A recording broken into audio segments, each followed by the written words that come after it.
Have you ever wondered how a society would function without any moral or social order? Diving into the historical annals of Israel, we uncover a time of great moral and social disorder, a time when there was no king in Israel. Everyone did what was right in their own eyes. This is the backdrop for an unsettling narrative found in the 19th chapter of Judges.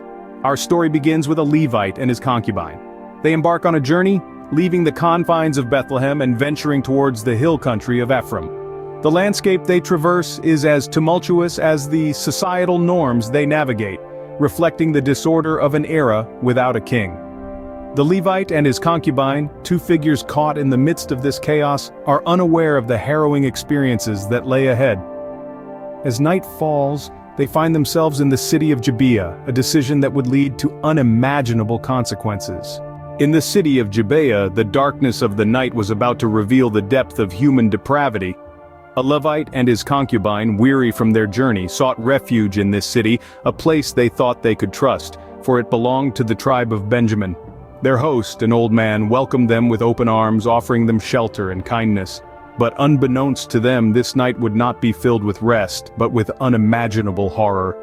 As they settled in for the night, a sinister shadow descended upon the city. A group known as the Sons of Belial, notorious for their wickedness, surrounded the old man's house. Their demands were shocking and vile. They wanted the old man to surrender his guest, the Levite, to them for their perverse pleasure. The old man, caught between the sacred duty of hospitality and the monstrous demands of the mob, made a desperate choice.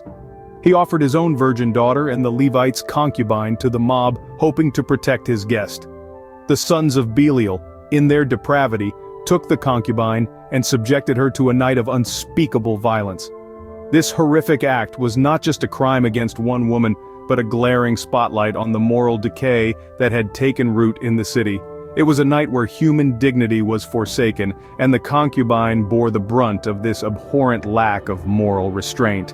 As the night gave way to dawn, the woman, brutalized and broken, crawled back to the doorstep of the house where they were staying. At dawn, a lifeless body lay at the doorstep, a chilling testament to the night's brutality. This tragic figure, the concubine, became a haunting reminder of the depths of depravity that humanity can sink to when moral order is abandoned. Her life, and the horrific end it met, stands as a stark warning of the dangers of lawlessness and the urgent need for ethical leadership and societal values. In the face of such horror, one man's response would shake the very core of the Israelite community. Amid the dawn's stillness, the Levite, struck by the weight of loss and grief, made a decision. He divided the lifeless body of his concubine, a symbol of the inhumanity that had befallen them, into 12 pieces. These pieces were then dispatched to the 12 tribes of Israel.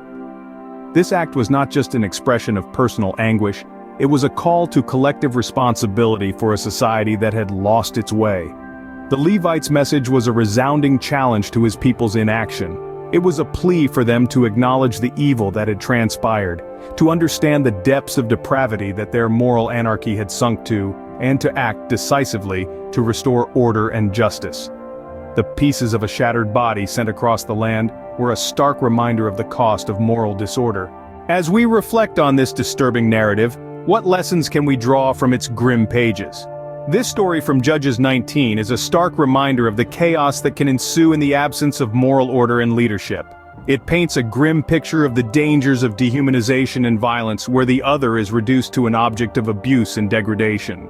The narrative also underscores the importance of collective responsibility. The Levite's shocking act of sending parts of his concubine's body to the 12 tribes of Israel was not merely an act of vengeance, but a call to collective action. A call to awaken the community to the evil that had befallen them. The repercussions of this horrific event were far-reaching, triggering a civil war with grave consequences for the tribe of Benjamin. This underscores the devastating impact of injustice and violence on the community. In a world where everyone does what is right in their own eyes, we are reminded of the need for justice, compassion, and collective action. For in their absence, we risk descending into the depths of depravity depicted in this chilling narrative.